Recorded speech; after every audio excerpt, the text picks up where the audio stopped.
Willie D Live. It's Willie D, y'all, back with another episode of information and instructions to help you navigate through this wild, crazy, beautiful world. In the studio, Charnele Brown. Yay! Say, fam. Hey, Willie D. I got this look on my face because this woman has got this infectious energy. I mean, beautiful, beautiful spirit, beautiful woman. Beautiful journey. Yes. Beautiful journey. Yes. Before the world knew you as Kimberly Reese on Different World, Yeah. who did Charnele Dozier Yeah. want to be? You know something? I've always wanted to be an actress or a psychiatrist. Yeah, an actress or a Or psychiatrist. because it's the same thing, really. Explain. A psychiatrist listens Okay. and she pulls or he pulls what is needed through particular words. And then you explain it to her or him. Acting, we do the same thing. Same thing. We Okay. pull. We pull from you. Pull. Yeah. Are you saying from the audience, or you're pulling from? From here, from spirit, you know, because acting is like we're like lawyers. We lie. This is what we do. We're the best liars in the world. Okay. Yeah, and that's what we do. You know what? Speaking of that, is it sometimes hard to have people to take you seriously when you are being serious, and you know because you're an actor, they Yeah. say, she's an actor. Yeah, growing up, I got that. You're with my family. She's just acting. I'm like, really? No, Yeah. I need help. Yeah. Yeah, they do that. Yeah. But before we get in, I have to say this, and it's going to be bubbling over. Willie D, you are a legend. We love you. Thank you. We honor you. The Ghetto Boy. We always say in my classes, your mind's playing tricks on you. Yeah. It's epic. And I want to thank you, just being you. Thank you so much. I'm fanning out. I received that. And how is the Charnele Brown Acting Academy going? It's going great. Actually, I really didn't, I'm going to be honest, when I came here, that wasn't my intention, but I knew that the talent here in Houston is remarkable. They're amazing and they're overlooked. And so I came here to teach technique so they can compete. And I have to say, by God's blessing, like 85% of my actors are working. Not, Nice. I didn't expect that, but Right. it happened. Yeah. Now, when somebody wants to join your acting academy, what can you promise? Can you promise anything? I can promise technique. That's it. Yeah. My job is to make you ready to go out there and get it. So I Right. can't get it for you. Right. I can't hustle for Can't you. go out on that audition. I can't do that for you. Yeah. But I can give you the tools to go out there. And the tools are really confidence. When you know that you're good, nothing should bother you on the internet. Nothing, because you're good at what you do. And I tell my actors, it's not you. It's the character. So if they say you suck, just say thank you. It wasn't you. It wasn't you. It was someone else. Because you're acting anyway. You're acting anyway. So I don't know why people take that personal. Yeah. Yeah. Yeah. Yeah. Have you seen it break somebody's spirit? Oh, yeah. Yeah. Well, it's broken mine a couple of times. It's like the mafia. You can't get out. You know, once God's purpose and this is what you're supposed to do, I try to get out 50 times because it's just not right to me. You know, I didn't feel good, but Right. I can pull back in. It's just what I meant to be. It's my purpose. Yeah. Yeah. How often have you seen somebody that was just so damn good blow it? Like you looked at this person, you say, this person can go all the way. Destined. Yep. I've seen a lot. Yeah. Yeah. It's just that I think I can only go by with my actors, is that sometimes they're afraid of success. Okay. They like the grind of it, but they're not looking at getting there. Right. And you got to have that. You got to have that vision. You got to see it. To know you can't hope for the best. You got to see it. I mean, I remember when I was in second grade. I tell the story. I was watching. I'm dating my age now. I was watching Lassie on TV. Yeah, I watched Lassie. I know. Salute to Lassie. Yes, you know what I'm salute talking to about? Lassie. And usually, Lassie comes back at the end, and he didn't. I started crying. I was like, oh my God. I was in the second grade. I was like, I can make myself cry by thinking about something bad. I didn't know at the time it was Stanislavski method, but I didn't know that. So what do? Every Friday, we used to go to the pond to go see these damn ducks in the pond. I'm like, I can't do it anymore. So I don't know what prone me to do this. I started thinking about Lassie at the pond. And my teacher, Miss White, I'm crying. I'm just crying. She's like, what is wrong? And I didn't think it through because I didn't know. Right. I was like, my brother, he died in the pond. Willie D, I have no brothers. I have one sister. I was so convincing that they took us back to the classroom. They gave me candy, all that candy. I was living. It was great. I was so convincing that Miss White called my mom and said, I'm very sorry. We took her to the pond. She was like, why? About your son. She said, what son? She said, the son that died in the pond. I got the whipping of my life. And so that day, my parents said either she's going to be a pathological liar or an actor. Yeah. So they put me in classes immediately. Yeah. Yeah. Why not a lawyer? Lawyers lie a lot too. Yeah, lawyers lie a lot. But it's a personal thing. With acting, I can come out of it. Yeah. You go home, you're a lawyer. You leave the house, you're a lawyer. Yeah. Well, some lawyers do shut it down, though. Like I know a lot of. My daughter's a lawyer. Oh, so she shuts it down. I know. Yeah, you have to, I guess, because there's so much. She shuts it down. Like she was like, okay, that's it. I'm gone. Yeah. So. Convincing just be lawyers that know that they're guilty, but you have to defend them. Yeah. That's deep. That's deep. That's a lot on a person. Psyche. Yeah, I forgot how this one lawyer explained to me, is a criminal attorney explained to me how she does that. But she justified it in a manner like, I'm here to represent a citizen. A citizen. Who has been accused of a crime, and my job is to mitigate his pain, his suffering or whatever. And as a citizen, as a human being, he still, no matter what he does, he has a right. He has a right. To be treated like a human. Yeah. So isn't that wonderful? It's like an actor. That's her objective. That's her objective. Yeah. Yeah. So when you was doing this bad acting, that was in East Hampton? East Hampton, Long Island, New York. East Hampton, Long Island, New York. Yes, the Hamptons.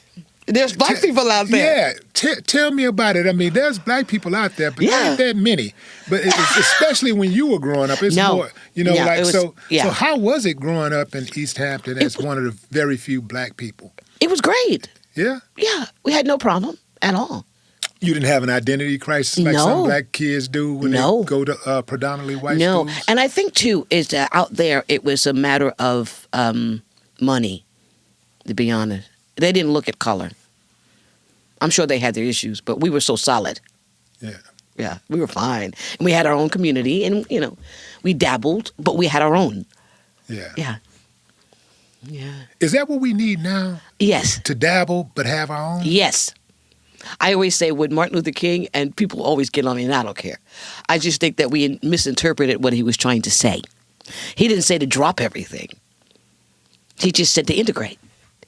Mm-hmm. Go in, come back. What did we do? We stopped everything. Yeah. Even before Martin Luther King with Michaud, he had his own theater for us. And I was Michaud, it just went away because they started going toward the white theaters. Mm-hmm. That's not what he meant. That's not what we were supposed to do, to me. Yeah. So part of that, okay, so that's an interesting dichotomy there, mm-hmm. right? So part of that is black people feeling that integration was the way because, hey, it's all inclusive. Better life. We're finally, we're finally being treated equally, right? Exactly. But the part that got us was that I don't think that we were looking out for was that part where you had, once they said, okay, you can integrate, we didn't see the denigrate part. We didn't. That's it, we Willie didn't D. catch that part. Like That's it, where they were like, where they systematically went in to shut down the competition. Yep. So all of the black hotels, the black laundry, Everything. The black cleaners, the black schools, Yeah. the hospitals, Yeah. the banks, everything, they systematically Took away. shut them down. Smart, so huh? People didn't just walk away from their banks. Nope. They didn't just walk away Nope. from their hotels. Nope. And all black people didn't just go over here and start dealing Right. with these people. Exactly. It was like, okay, y'all want to come over here? So now we got competition. So we're going to go ahead and shut y'all This down. down. And they're doing that today. Sure are. There's a black woman, I believe she's in South Carolina or North Carolina. She wanted to start a hotel. Oh, And it took her like 10 years just to get her permit, just to get the right to build the hotel. And that is because they systematically blocked her. Yep. And so a lot of times we hear we got to get our own, and we still got to get our own, no matter how much Thank you. we go up against, we Ownership. still got to do it no matter, we don't have a choice. We don't. Right? We don't. But it underscores how, how much we have to go through to get what we want out of this. I mean, and we're talking about people that are doing it the right way, people Right. that are And not cutting corners, not malicious, not Right. bad intent. They just want to do right. We want to live our lives. But I tell people, I always tell people, get a copy of the Willie Lynch letter. It explains what we're going through right now. Right now. They did this back in, I think, 1900s, 1800s. This guy, I'm not too sure what his name is. And he was like, this is how you control them. This is how you control them. And we are following suit. Because right now, there's black men against black women. I've never seen anything like this in my life. Where we're pitting against each other, something? old and new. This is what I want to know. How do these people who pretend to act like they really do love black people, Right. how do they think that's going to work? If I'm a black man, I hate black women. You're a black woman, you hate black men. men. You hate them, but you still need them for certain things, and you want them for certain things, but you still hate them. And also, you got a black son, Right. or you got a black daughter. How? To me, for me, it's social media. It's like, the devil and the angel. I just believe that everybody's trying to get money and clout. And before we had social media, nobody knew anything. Everybody was in their basement, maybe, I don't know, and opinions, and no one's hearing anybody else's opinion. Now that we have it, everybody's coming out of the woodwork, and now they're realizing that they can make money off of sensationalism. So it's not about, it's all about money. It's all about money. They don't care one way or the other. How can you get them on a podcast and talk ill about a black woman? You may have had an experience with one or a couple, and you can talk about those. But you can't talk about me because you've never met me. Right. You don't know anything about me. And that's the dangerous part of Yes. generalizations. Yeah, you got to be specific. I don't think it's a problem with somebody being specific. I agree. But the generalizations, It's that's out the of same. hand, man. That's the same thing that we detest as a people when they generalize us as a people, and we're doing the same thing. and we're doing the same thing to each other. But the trip part about it is, like you mentioned, you got these people who got these podcasts, and they purport to be the smart ones. Right. And I want to see your stats. What have you done to have that, to talk about that? Where'd you come from? Right. Yeah. Just And people believing them. That's the thing. I can't That's the scary thing. Like, a person can just say it. wake up and jump on a mic and just lie. Right, They can lie. They can get on this phone and just type something and just lie. Yeah. They can straight up lie. And then you come back and say, And- no, it's not true, but it's out there. It's too late. Yeah. It's too late. Look at Marvin Sapp, what they did to him. It's too late. You didn't get everything, what he was doing. You didn't know he was in a conference. He wasn't in a church. That was a conference? It was a conference, yeah. So did they do it to him or did he do it to himself? Maybe so. Maybe. You know? Yeah. Yeah. Shut the doors. It kind of sound like a hostile takeover. I know, but you got to be very careful about what you say these days. And at some point, he's a smart man, right? Yes, so in my opinion, once he let that out, he should have said, "I'm just kidding. Let me clean this up." Yeah. Before they take it a different way. Right. Like I need to make sure that they take it the way I want them to take it. The way I intended for them to take it. But he didn't know that somebody was going to be very careful. Now, whatever you say, this here is an enemy. You got to be very careful when you go out. I tell my actors, they're watching you. Be careful what you say and what you do. You're representing an incredible race. We're an incredible race. Yeah. I'm sorry, we're the chosen. I don't care. I really believe that. I did my research. We're the chosen. And that's why we're going through so much crap. But now, as a people, we got to get ourselves together so we can recognize who we really are. Right. Who we really are. Look where we come from, our ancestors. Do your research. There's no reason for anybody to be dumb anymore. Google. I spoke to Cat Williams. Oh, I love Cat. On the show, and Cat said, they know who you are, but you don't know who you are. Boom. They know. Truth. That's why they do what they do. Truth. So what they do is they get us confused. Get us confused. Mm-hmm. Expound. We don't like each other. Stuff is here. Black man did this. Black man did this.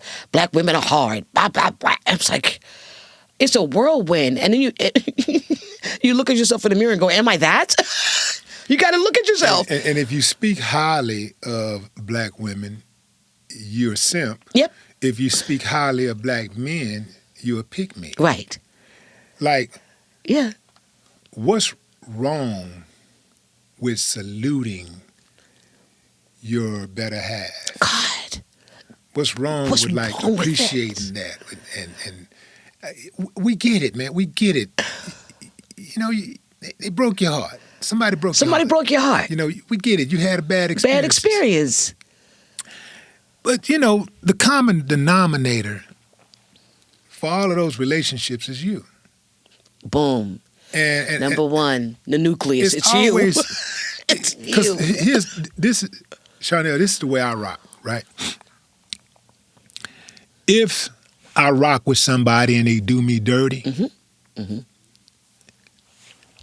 they did me dirty, but I shouldn't have been fucking with them in the first place. I'm like that too, Willie So I D. put I'm it like, on myself at the end of the day. It's on me. So it's always on me. On me too. So no matter, me too. And when I look at the relationships I've had in the past, I've had my heart broken. I've broken some hearts. Right. I gotta own my part Own too. it. Right. Yes. I'm cool with owning my part. Yes. And so I see a lot of people that don't make mistakes. There's a lot of people that be talking out here. They don't make mistakes. Right. They're perfect. Yeah. And it's never their fault. Never. They have no accountability whatsoever.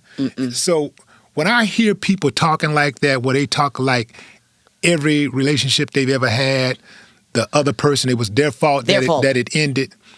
What that tells me is that if I was to start dating this chick and the relationship, that means that I'm responsible for it to go right. Exactly. I'm responsible for the relationship being a success. Yeah. Me and me only. Yes. And if it fails, I'm responsible taking responsibility for it to fail. You know what I'm saying? I agree with you. That's what I hear when I hear that type of talk. Yeah. I'm cool with taking my bitter with my sweet. Right. You know, right. Because I know that we've all sinned and fallen short of the glory of God. Boom. And our parents' expectations. Exactly. So I'm cool with that. Like I know how to take my bitter with my sweet. There you go. Because I done got hit in the head a few times. Me too. I done hit a few in the head myself, you know, so... I take full responsibility. I take full responsibility for that. So we've survived and won a lot of wars. One war we cannot win is a gender war. Yep. That it's impossible to win that. Yeah. So I just want to know, how do you think that Okay, I'm putting myself in the shoes of one of them type of dudes. Okay. How do I think that broad stroking women, or specifically black women, to paint as a villain, now there you go, them black women, how do I justify loving them, but every day I wake up, I'm in attack mode? All I do is disparage them. Right. All I do is highlight their shortcomings. Right. All I do is demean them. This is what I do. But I call myself loving Right. Yeah. the black woman. Right. I think it stems Imagine from... if you had a child and you talked that way to your child, the way that you talk to these black women or these black men. You talk to your child. You say you love them, right? Right. But every day your ass wake up, all you do is chirp. Yeah. Chirp. And talk down about them and talk down to them. You think that they gonna somehow know that you love them for real? That's just the way you talk. Exactly. It's No. childhood. How But everybody's raised. so it goes back to what you're saying. A lot of it is just a money grab. It's a money grab. A lot of it, once they see, okay, I can get paid like this, and there's a certain group of people want to hear me talk like this, Right. and because they're in pain too. Right. Let me keep this thing going, because going. this is how I get my paper. Keep it going. Keep it going. Yeah. And that's what it's about. But I have to go back to, as far as black men, I have to say it, man. Growing up, I had aunts, I had uncles, man. They were kings to me. All the men in my life are kings. Yeah. I love them. I cherish them. And that's it. You want to call me a pick-me? I'll be proud to be a pick-me. Because I love my black men. Are they perfect? No. Are we perfect? No. But the essence of it, I was taught that black men are beautiful. They're beautiful. They're kings. And my parents taught me, my dad taught me to be a queen. Your parents, are they still here? No, they passed away. Were they together when they passed? Were they Yes. still together? And how much influence did that have on your current marriage? A lot. But also, I'm going to tell you something. I'm going to open up here because I'm not married, but I was married out of high school with my childhood sweetheart, and we were married for 19 years. Okay. It was a blessing. This season was up, and that's fine. But So you got to get them to update that. okay. Oh yeah. Because it still says you're I'm married. out there. Yeah. Yeah. And so what's so wonderful about this man is that I took full responsibility, because what I did was I took him from his home, and I saw his mom nurture him in a certain way, and so I mimicked it. So I became a mom as opposed to a mate. Mm-hmm. And so I realized, I was like, I got to let him go so he can become the man that God wants him to be. If he stayed with me, he would never have done that because I set that up. I take full responsibility for it. So now he's happy, he's remarried, and that does my heart good. And let's put this out here. Like, once y'all got together and you operated the marriage in a certain way that he became accustomed to, Yeah. then when you start trying to pull back, that created friction. Yes. Because that ain't what he signed up for. Exactly. He didn't sign up for that. Right. I did that. Right. I take full. People go, why do you always take? I'm like, take full responsibility. Full. Because I was just following suit. Wow. Boy, you're going to have them dudes in the comment like, damn, a woman took accountability. Damn. There's a lot of us out there, guys. You'd be Yeah. surprised. Get off that internet. There is. Get off that But internet. I do see a lot of dudes Oh, be like, a lot of guys be like, accountability is kryptonite to women. Why? But why is that though? That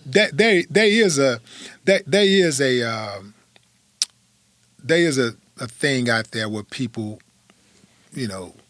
men, we see oftentimes that like men will say, okay, I was wrong, I did this. Yeah. But, and this is one of those general things, but General. That's right. but a lot of times, I ain't gonna say all, but definitely not all, but a lot of times it is difficult Yeah. for a woman to take accountability Yeah, for but her also actions. it's like, who are you picking? For, Yeah. That's what baffles me. I'm like, who are you picking? Where's your discernment? Yeah. Don't you want to go home and have peace? Don't you want to go home and have peace? Don't you want to have somebody that is supportive of you and enhance you and not Right. run you? Don't you want that? So why would you Yeah. pick someone that is the opposite of that? And Because that's they telling that's themselves- what it boils down to. Yeah. So what we do is we pick these certain people based on what we want, not what we need. Exactly. And then when it don't work out, we She's blame bad. them. There you go. Ah. And you know what? You're right, because when I look back at almost every girl that I've been with, especially the serious. Let me get to the serious ones. Okay, yeah. The serious girls, girlfriends that I've had, the serious ones, the relationships, Yeah. all good women.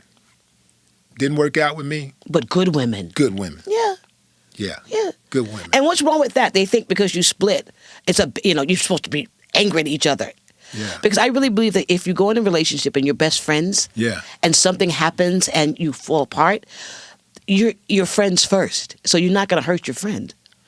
How does that go when you enter into a new relationship and you have a friend that you used to date and y'all been friends for 20 years? Yeah.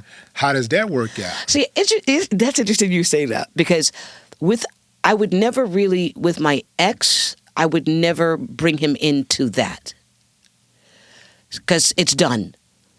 But let's get on the object of having male friends. They stay because they're my friends. That's where the trust comes in with the male. You got to trust me. Well, I trust you, but I don't trust them. But you got to trust me because I trust them. And when we come in, if you have friends that are women, I welcome them because they're your friends. And I want to be a part of their lives too, because vice versa. A lot of men can't get that. They don't understand that. But women can't be friends with men. Are you crazy? So I just don't get that. is it important to have full transparency? Or, and this is what I mean, there are women who have dated guys who are no longer with those guys and they got a new guy. Yeah. But they introduced this guy as their friend, but they won't tell him the other half. So you got to be you got to be transparent. I'm sorry. Yeah. Let them know and then decide in the beginning. Let that person decide. Let him decide. Yeah. Whether it's okay, and let him meet him. Okay, so if you have a friend, let's say this is a friend, this is a friend. Just a friend. This is an ex that Okay. is a friend. Y'all Gotcha. been friends for 20-some years. Gotcha. Been through you with everything. Went to Gotcha. your mama funeral and everything. Right. Okay. Okay? That friend. Right. Was there for you. Nothing. I mean, when y'all cut it off, y'all cut it off. Yeah. Now it's here, people say, well, you can't be emotionally involved. Well, that is emotionally involved. That's emotionally involved. Okay, so this is a friend Yeah. who you can call, who you share ideas with. Yeah. You talk about your ups, your downs, Right. your successes, your failures. That's You talk sticky, about, right? give you business advice and vice versa. This is a 20-year-old Yeah. relationship. Y'all friends for 20 years. Yeah. You meet somebody new. Yeah. Do you cut that person off? That person that you've been knowing for 20 years, do you cut them off to make the person that you just met for 6 months? Yeah. I wouldn't cut him off, but I would have boundaries. Boundaries, exactly. You got to have boundaries. Yeah. But what are those boundaries? That what we shared before as in a relationship, you can't have that now, which will be hard. Specifically, what can you not share now that you don't have that you got to cut off? Yeah, from the friendship? my thoughts, my love, my attention, my priorities, because he wouldn't be a priority anymore. The person I'm with would be a priority. Okay, I got the priority part. Yeah. I got the priority part. Yeah. But what about the part just calling, checking up on each other? He can't check up on you anymore? That's God, really, dude. That's interesting, because I think it all depends on the situation, the person.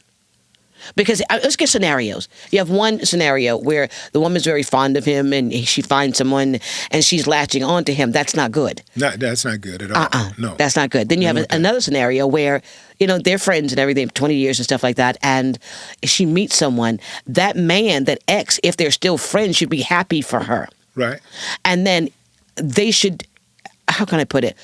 She should incorporate him and make the person she's with comfortable with him. If that doesn't happen and not comfortable, you're going to have to let that go. She's going to let the 20-year guy go? If that's because you don't want any problems. Because if that's the case, stay with him. But she's not with him like that. But she really is. There's still a connection. But what if, okay, so everybody messing with everybody nowadays.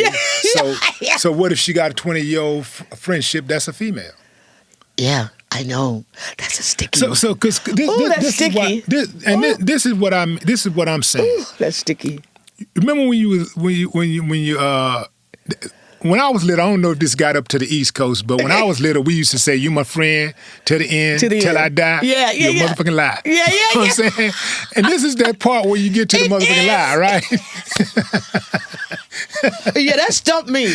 I gotta think about that one. That's because this is how I am. If once I stop, like, being intimate with a woman, right? Like if I dated her and once we stop being intimate, I don't go backwards. Gotcha. I don't go. Yeah, you don't go. I do not go back. Yeah. But yeah, I maintain friendships. Gotcha. So if that was a good friend of mine, I'm not cutting off. Yeah. A 25-year relationship for somebody I just met. But it has to make sense for everybody. I can see having boundaries. Yeah. But I'd rather not have the new one. Ooh. The new one that I don't know. Yeah. Gotcha. That's unproven. Yes. That's unproven that I don't know, that haven't been in the trenches with me. You're right. I would rather not have that new chick. Yeah.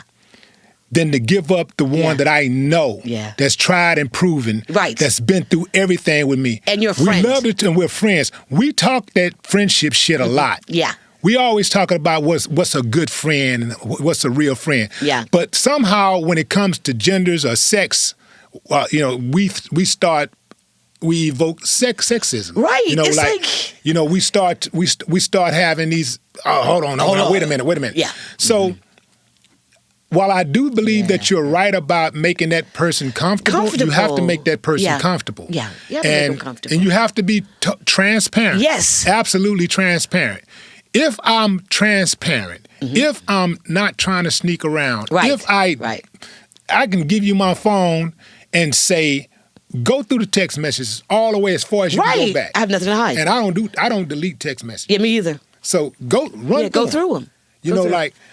My question is, why would you want to run through them? But when they call, put them on speaker. Yeah, yes. You know what I'm saying? You know something, going back, you're absolutely right. Because I have my business partner, Andre Petrie. We've been friends for 20-some-odd years. Yeah. He's not going anywhere. Right. But he wants me to be happy.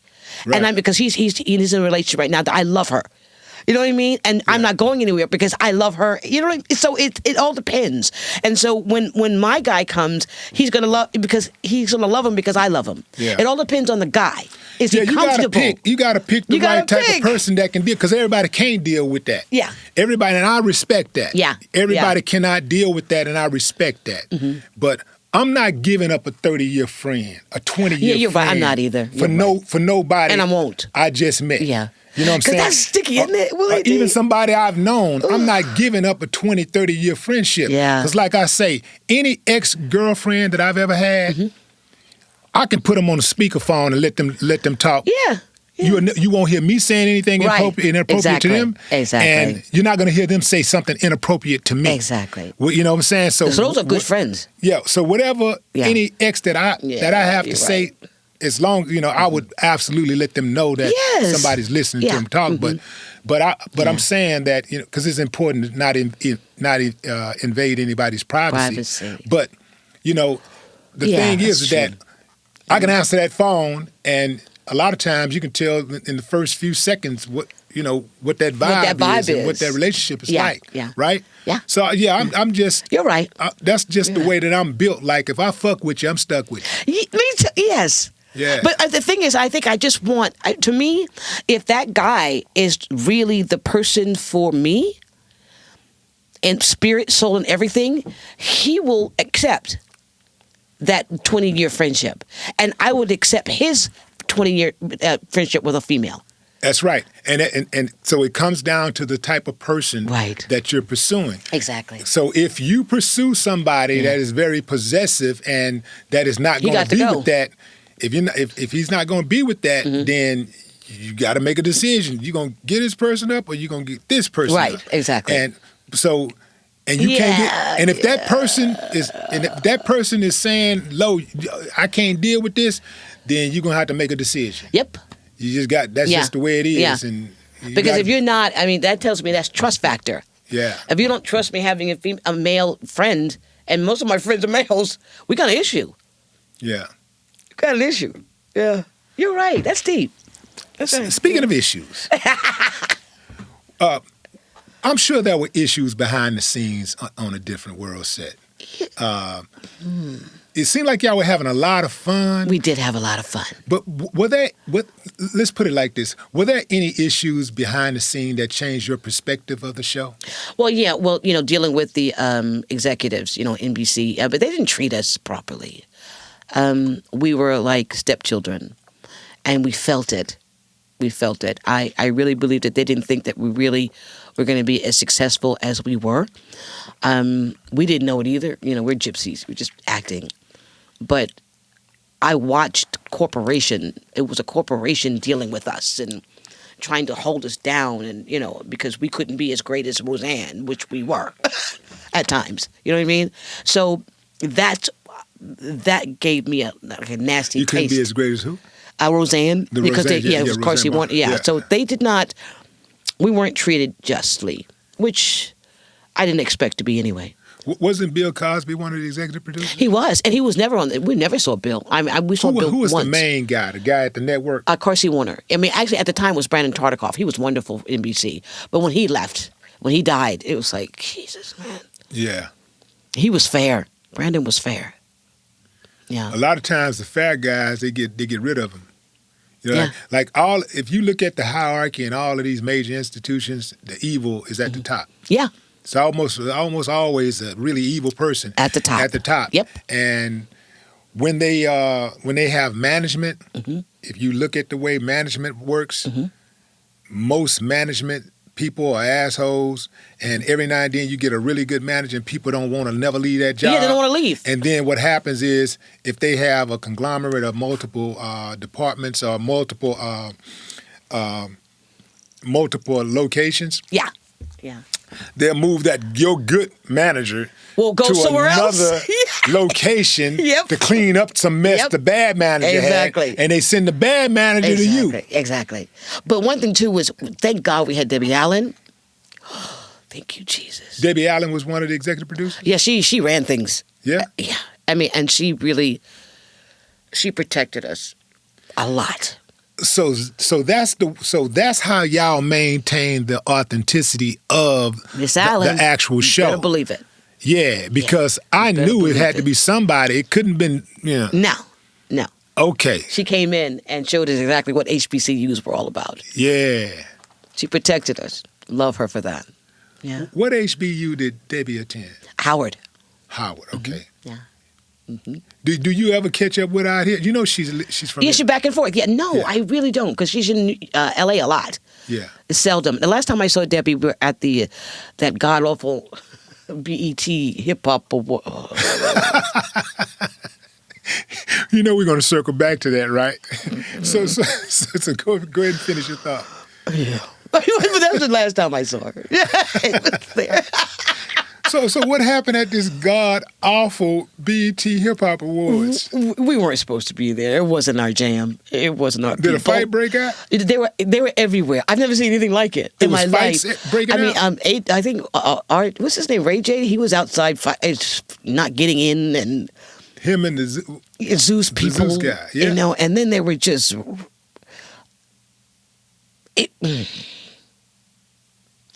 it was just weird. It was very weird. And people were it was like, attention, attention, attention. Everybody wanted attention.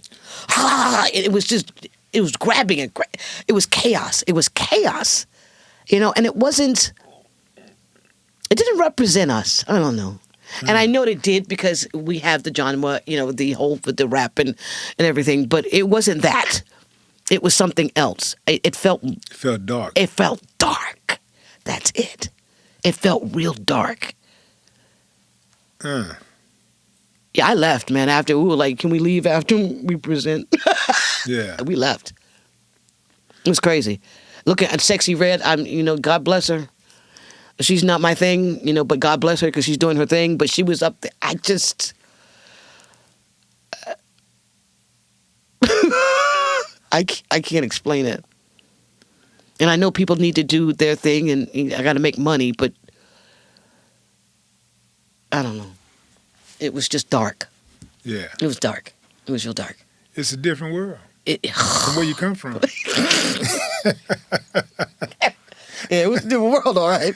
It was crazy. It was some beautiful people there. Don't get me wrong. It was a lot of beautiful people, but it was just dark. It was very dark. Yeah.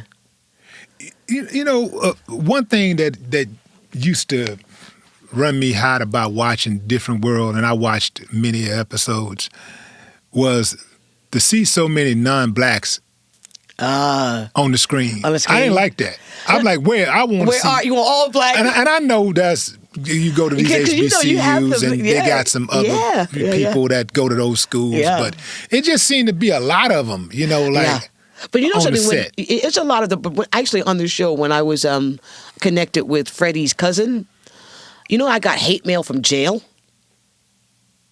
Those men were like, Why the darkest one on the show? Why she got to be with a white boy? I'm like, yo, man, this is acting. Yeah. Yeah. I got hate mail. Now, which one? That was Freddie's. the character. The character. No, I'm talking about Freddie. The guy. I remember Freddie. Yeah. Because Freddie was a tomboy. Yeah. So, and she was half white, half black, and her white cousin came. Yeah. To visit. What was his character name? Was it Rob? Was that? What was his name? Matthew. I know Matthew. Okay. Yeah, Matthew. Because I know you had a few love interests. Yeah, I did. Yeah. Because you had the guy that was Rob, Ron, and Spencer. And right? Spencer. Yeah. So Rob, you aborted Rob's baby. Y'all had a baby. Yeah, that's right. No, I didn't have a baby. I was never pregnant. You can have the baby. Yeah, I was never pregnant. But you were supposed to be. I thought I was pregnant. You thought you was pregnant. I dodged a bullet. Okay, that's what happened. Yeah, that's what happened. I dodged a bullet. Okay, you dodged that bullet. And then you had Ron, who liked Freddie. Right. So wasn't that some grown shit though? We handled that well, didn't we? Yeah, that was gangster. That was some grown folk stuff, man. Yeah. And then you finally meet your Prince Charming, Jamaican Spencer. Spencer. Yeah, and then y'all ride off into the sunset. Yes. Now, were you married at the time when you were shooting? Yeah, I was married. Because you got married in 87? Yeah. It was 87, right? Yeah. Okay, so what is your husband thinking about these love scenes and stuff? He doesn't mind. He was cool. I mean, looking back at it now, he was cool with it. It's just that it was my profession. It was what I did. But I didn't do anything crazy, because we know how to, theater kiss. Yeah. And we were taught that. Yeah, you going right here. Yeah. Right so, there. Yeah. So there was no problem whatsoever. Yeah. Yeah. I always wonder how, actresses handle that type of stuff, when they go back to their guy. Yeah. The one thing I won't do, I won't do that. I won't do love scenes. I won't be naked. Nah. Not for me. So I shot a video once, right? And it was an intimate scene where I'm in the bed with this girl, and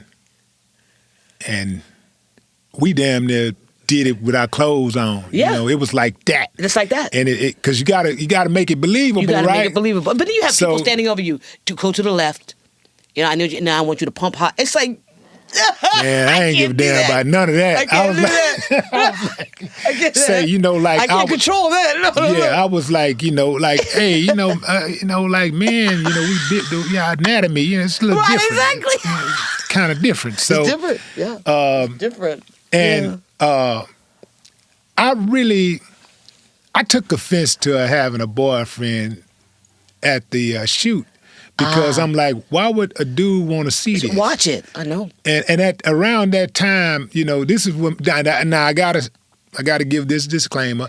This was in my gangster love days. Okay, gotcha. This back in the cowboy western days. This is my You said your cowboy days? Yeah, this is my cowboy days, days. and I was like, I just didn't give a damn, right? So I was like, I'm finna punish him from coming up here. You're going to make that man suffer. Yeah, I'm going to punish him for coming up here, right? Yeah, that's insecurity. You don't need to see that. That's her job. That's where she works. Yeah, but, it was, we sold that. Mm-hmm. We absolutely sold that scene. Mm-hmm. Were there any scenes that you told them that cannot be for sale for you? Where they told you, hey, look, Charnele, we need you to do this scene right here, and you were thinking I'll do like, everything except for being naked and making love where I won't do that. You give me $1 million, I won't do that. Mm-hmm. You know why? Because this is for my husband, whoever I am to be with. Yeah. So everybody doesn't need to see that. Right. And you never had any regrets None. about that? Nope. Because typically, most of the women that don't have those type of boundaries, they make it further. Yeah, they do. That's why, and I'm very content where I am. Yeah. Yeah. Yep. It's a lot come with that making it further too, though, right? Yeah, it does. Much is given, much is required. Yeah, because I saw Taraji. Shout I love shout her, out man. To Taraji. She's a beast. Boy, she the bomb. Beast. I saw Taraji and even Monique. Shout out to Monique. She's a beast too. Yeah. That's right. That's right. Two of my favorites. Yes. I saw them like just talking about the wage disparity. Yeah. In Hollywood for black women. Yeah. And white women and everybody else. Right. Yeah. And so I'm wondering like how much of that is true and how All difficult is it for a black woman in Hollywood? Yeah, it's tough. All of it's true. Yeah. Hard time. I mean, we were in our salaries were a different world. We're not compared to the salaries of Friends. In essence, Friends, that's living single with white people. Yeah. So no, it's disparity. That's why we need to have our own. Yeah. People don't understand. Like I said, we can coexist. We're not mad at that, but we need our own, where we're funneling our money back to us. Because here go the cold part. They sit back. I've noticed that they'll sit back and try to count your pocket. Of course. They're like, she's black. We don't have to give her that much. Exactly. She's happy to be here. No, you're happy to have us. She's white. We want to give her that much. Yes. He's black. Right. We don't have to give him that. We got 100 other black actors that was stand up and do it. Yeah. Just like they have 100 other white actors that will stand up and do it, but we want this actor to do it, so we're going to pay him. Yep. And we're doing it to ourselves. We're going to pay him. It's like, why are we following what's wrong?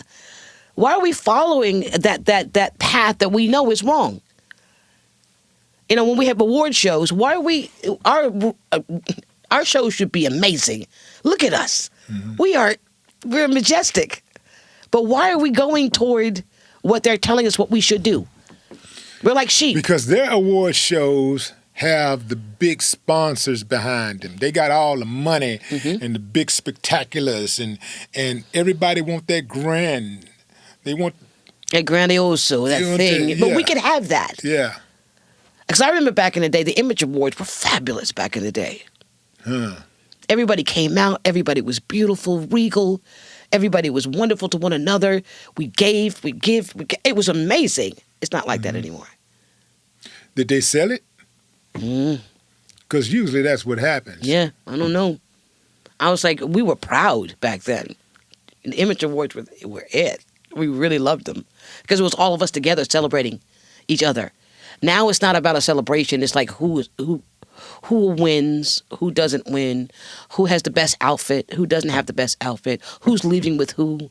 It's not cohesive. Mm-hmm. There's not a lot of love. We've missed on that. We don't love each other as much as we used to. We have no empathy anymore for each other. We don't.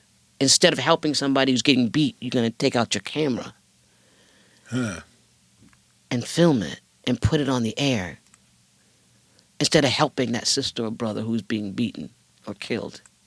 What about the person who really don't have the capacity to do anything but film just to get the evidence? You know, like everybody ain't built to go intervene into some gangster shit going on. But you don't intervene. Maybe you can call some, call something. Yeah. I mean, you shouldn't go in because you don't know. Like, for instance, the guy may be hitting the woman and the woman starts hitting you because you interfered. You know what I mean? So it's but I saw that happen. You know what I mean? I saw a guy growing up. I was 7th grade. I saw this guy, looked out my window, and I saw this guy in the alley trying to drive off, and his woman was trying to get into the car, and he was beating off, trying to beat her off, and she's still trying to get in the car, and so he finally stops the car and two-piece her, and then this other guy walks up who was from the neighborhood to help the woman, and she turned on him, and both of them pulled out guns and shot him. See? Both of them shot him. I saw both of them hitting him like this, both of them dumping on him. Yeah. The dude, thank God he survived. Yeah. But I saw that firsthand. Or tape it and then send it to the police instead of putting it on the air for likes. Yeah. So you have proof now that this guy beat this woman. Now you got to put it on the air first, get your likes, got to get your money. Got to get your money. Got to get your money. Got to get that money. Got to get that money. That's what it's about. Yeah. A lot of people who they're not necessarily even getting money; they just getting likes. Yeah, likes. And I think when the more likes you get, I think they whatever like YouTube will give you money. See, I'm not sure, but I know they get money from. Well, it's a lot of things that go into being able to. Yeah. First of all, you got to be monetized on YouTube in order to get some money, and you got to have a certain amount of subscribers. Let's do it. Most people who film a viral moment. Mm-hmm. They're not YouTubers. They're not people. Yeah. They're not content creators. They're just a regular Joe who has a moment. They have a video that they know everybody's going to watch, and they're going to get a lot of attention. And that's attention. So they don't even make money off of it most of the time. So you're ruining somebody's life for attention. Yeah. We got to get it right. Yeah. As a people. Yeah, I've had a few moments where I've had video actually sent to me, and I was like, I ain't putting that out. You're not putting out there, man. I'm not doing that. Like, I'm not doing that. Yeah. Like, nah. I think, and I was like, I'm sure somebody's going to put it out there, and they always do. Yeah. But I'm not putting that out there. Now, do you think in our lifetime that as a people, we get it or wake up and everything gets shifted? As individuals, we get it, we wake up, and we understand everything is shifted, right? Collectively, no. No, I know. No, because besides the division, there's an organized group of people, clusters of people all over the United States and the world, whose sole job is to set us back. Just do everything they can, work every day to set us back. And they have an anybody but black mentality. Yeah. Like anybody can get this, can live in this apartment complex but the black. Right. Anybody can have this club. Anybody can live in this house. Anybody can own this land. Anybody can have a hotel. Anybody can own a football team, a basketball team. Right. Anybody but the black. Right. Right. Yep. Because I've seen a few black guys who put their money together to buy into some of these sports teams, and they wouldn't take their money. These were credible guys. Yeah. They wouldn't take their money, right? And we know why. Right. If you put the shoe on the other foot, if you take a high profile. Well, look at Bill Cosby, NBC. Right. Yeah, that's that anybody but black syndrome. And I always ask people, why is that? Think about it. Why do they fear us so much? Because Think of what about they it. did. You know what I mean? Because of what they did and what they think that we're gonna try to get back, and if we wanted to get back, we would have been got it by now. If we wanted, Scaring them. if we wanted to be that way, we would have been that way. Been by that now. way. We would have. We had ample amount of time. Yeah, we adjust. To be that way. Yeah, we're survivors. And we actually know how to be that way. Yeah, we sure to do. each other. We sure do. We know how to go there. Yep. Right. We do. So if we wanted to go there with them, it would have happened already. A long time ago. So you have nothing to fear but fear itself. What was it like working with Jasmine Guy? Oh, man, Willie D. I call her princess. She's my princess. She's amazing. Amazing woman. I didn't know that she manufactured that voice. Oh, yeah. That was her teacher's voice. Yeah. She's another beast. Yeah, Jasmine's amazing. She's, yeah.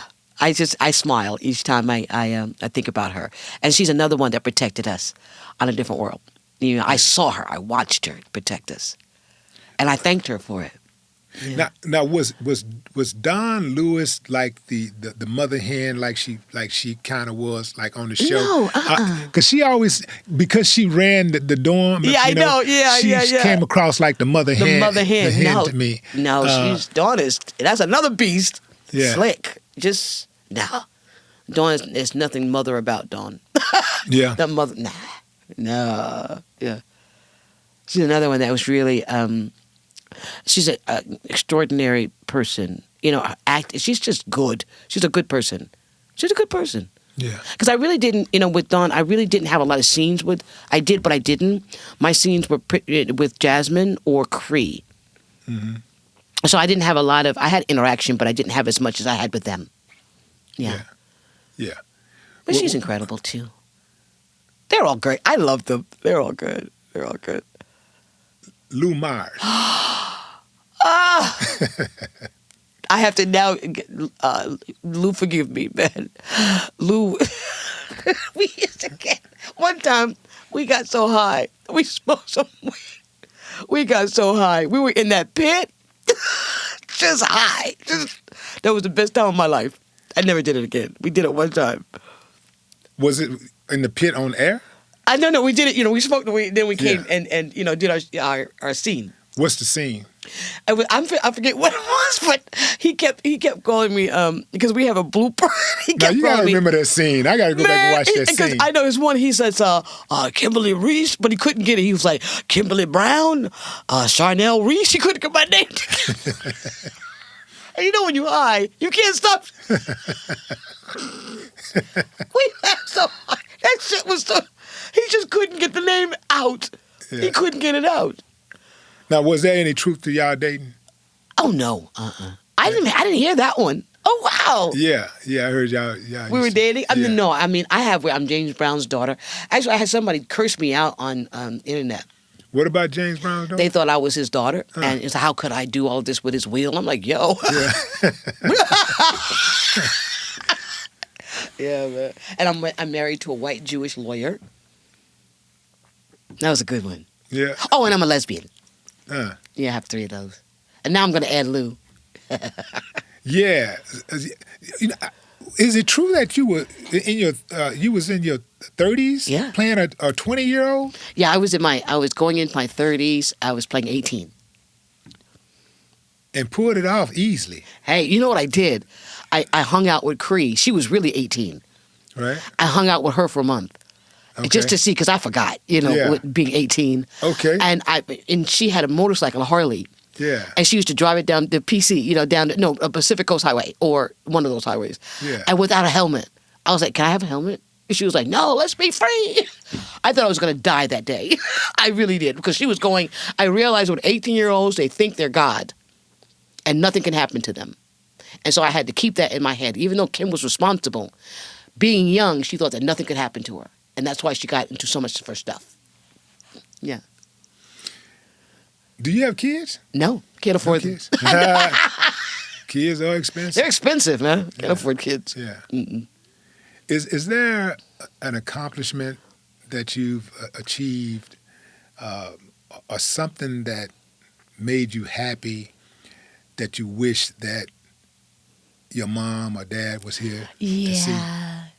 Because actually, going back, I'm going to get to that, but people didn't know, and I didn't let anybody know, that my mom had Alzheimer's, and I had to stop acting. And so people thought that I just gave up. No, my priorities shifted. My mom needed help. Mm-hmm. And so I dropped everything and took care of my mom. And she just passed 3 years ago. How old was she? Mm-hmm. How old? 85. Nice. That's Yeah. a good run. She gave it a good shot. Oh, man. Yeah. So so now I'm coming back to it, and I know that she's given me her blessings, but it's a whole new day out there, entertainment. But I'm ready for it because it's different than when I was coming in before. Mm-hmm. So the thing is with my mom, I really believe that souls don't die, really, D. So she's here. My dad's up there. They're watching me. They're guiding me. So I don't get like, oh my God, I don't, because she's with me. I feel her. I feel my dad. Yeah. How many years apart are you and your sister? 4 years apart. Yeah, Night and day. So I call that a high school because, high school is 4 years. Yep. So that's pretty much a high school. So, Yeah. So did y'all hang out together a lot? No, because when I came in, she went out. She was a whole high school. Yeah, and they used to say, God, you're her sister. Because she's not reserved, but she's reserved. I'm the child that wants to know answers, and you're going to give them to me. Yeah. I'm going to wait until you give it to me. And so I came in with gangbusters. And they were like, my God. I was like, yeah, it's me. So we're totally different. Yeah, we're totally different. Kadeem Hardison. Kadeem. Good heart. Yeah. Good heart. Kadeem Hardison, yeah. Good heart. Just good. We were blessed. We were blessed to have the group that we had because we still love each other. We still communicate with one another after all these years. And I think because we were theater babies. Yeah. Yeah. During Different World, during that time, did y'all understand that you guys were like a part of a revolution of young black people going to college, wanting to go to college, wanting to achieve higher education? Yeah, I have to speak for me. I didn't know. Yeah. It was a gig. I was on my way to Africa with Serafina. Yeah. You know what I mean? So I was going to ask you about Serafina. So I just, I was like, this is a great gig. On to the next. We had no idea. And thank God we didn't have social media because it would have been something different. It would have been something different. So we're happy that we didn't have that because we had our peace. We had our freedom. We could walk out without, people clicking and drinking. They would have been so far deep into y'all lives. I know, like back in the day, you had your cowboy days. We had our cowboy days. So we should thank God that we didn't have people staring like that or trying to get clicks and likes and all that stuff. It would have been really bad. Nah. You know what was cool? Every now and then, y'all had a bad actor, but it was in terms of somebody coming through acting a fool. Mm-hmm. But for the most part, y'all made college look like fun. And it was y'all fun. Made it look. It was fun. You didn't have to worry about getting shot. Right. Exactly. At a party. Exactly. Exactly. Worst thing you had to worry about is getting your heart broken. That's it. But. And you get over it real quick. But Netflix, we got for the pilot for A Different World. So we'll see. It's with Dwayne and Whitley's daughter. It's coming to Netflix. So we're just praying that they didn't go the route. Even though I like Fresh Prince of Bel-Air, the new one, but it's dark. It's not light. Yeah, it is. But it's good. But it's dark. So we're hoping that they don't go that route. And we need something uplifting. I'm tired. We need something to uplift us, uplift our people, just uplift us and have people go back to school again. Have these kids go back because they're not. Yeah, I think a big part of that is that we don't have us in executive roles making these decisions because we want to see that. Yeah. We want to see those images. It's just like when Coming to America finally came to America. We've been wanting to see something like that, but they would not have green light lit it, Nope. Like because they don't understand that because they see us a different way. Yeah, but now there's no middleman now. Yeah. So, you can come together and do your independence. We got a lot of things. Yeah, that's happening. It's happening, man. Yeah. I was like, and I tell people, it sucks. I'm like, look, Spielberg and those boys had the opportunity to get it wrong. Give us that grace.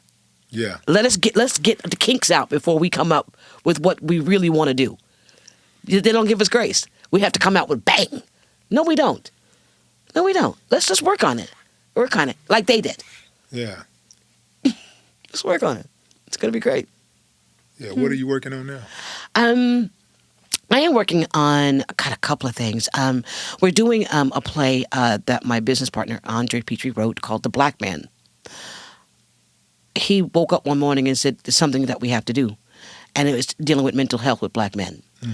I'm just tired. I'm tired of people just speculating and knowing who a black man is. You don't know who a black man is unless you sit down with him. You walk in his shoes. Then you'll know who he is. Don't assume. Don't do that. And we do that a lot. And so this play is about these 6 characters that go to a psychiatrist, so it's just me, and they air out their differences, their problems, their issues. And for once, they have somebody who listens and not judge. And then after that, we have a discussion with the black men. And let they go first, and then the women can talk afterwards.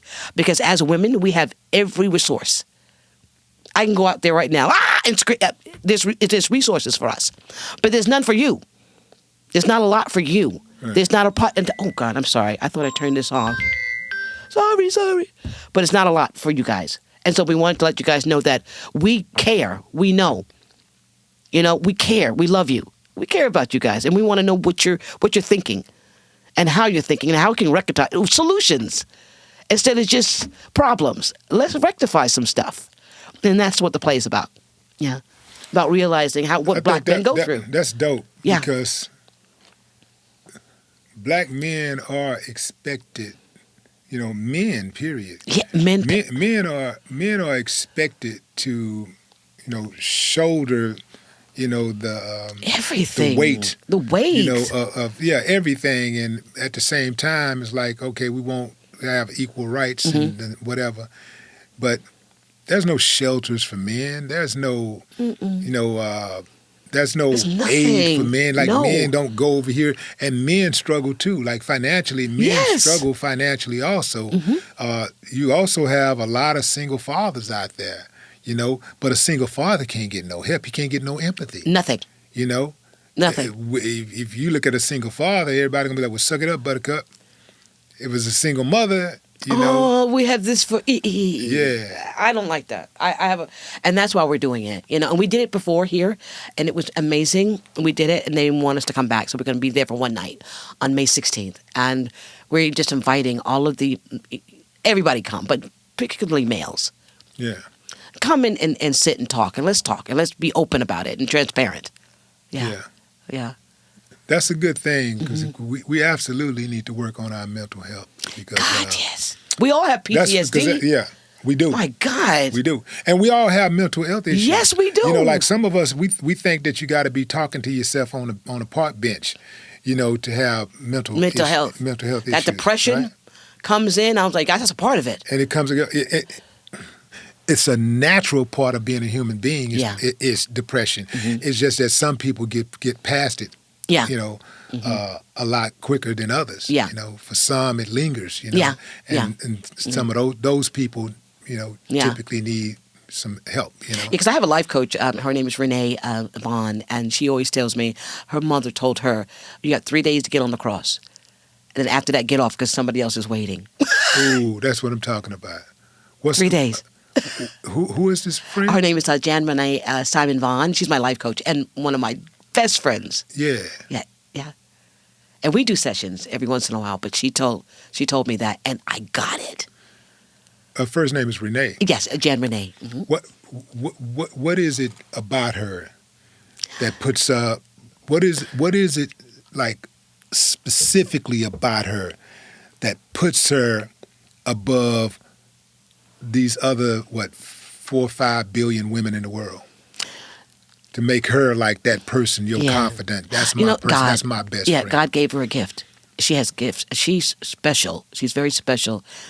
And God has given her a gift to help us with solutions and not deal with the problem.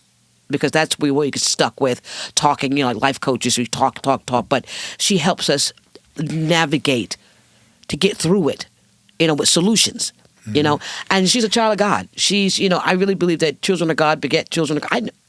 I gravitate toward people who are God's children. I can't explain it. I just gravitate, and they gravitate toward me. Mm-hmm. It's a God thing. It really is. Yeah, it's a God thing. She's very special. Yeah.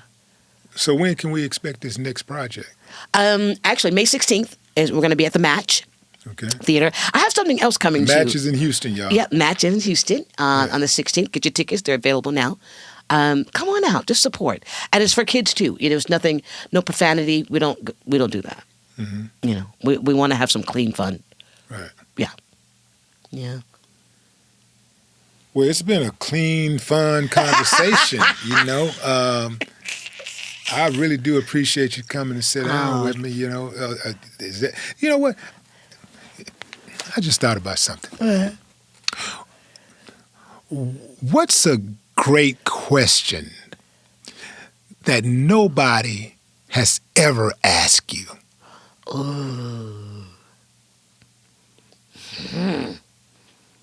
One question that no one has ever asked.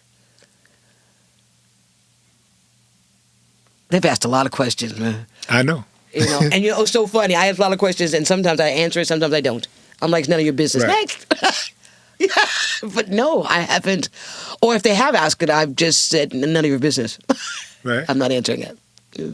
But what's a great, just give me one. Give me one great question that nobody's ever. How about a great question nobody's ever asked that you want somebody that you wish somebody would ask? Gotcha. Okay. Where do you see yourself in 5 years? No one has ever asked me that. Where do you see yourself in 5 years? God willing, I want my own theater. Okay. I've always wanted my own theater.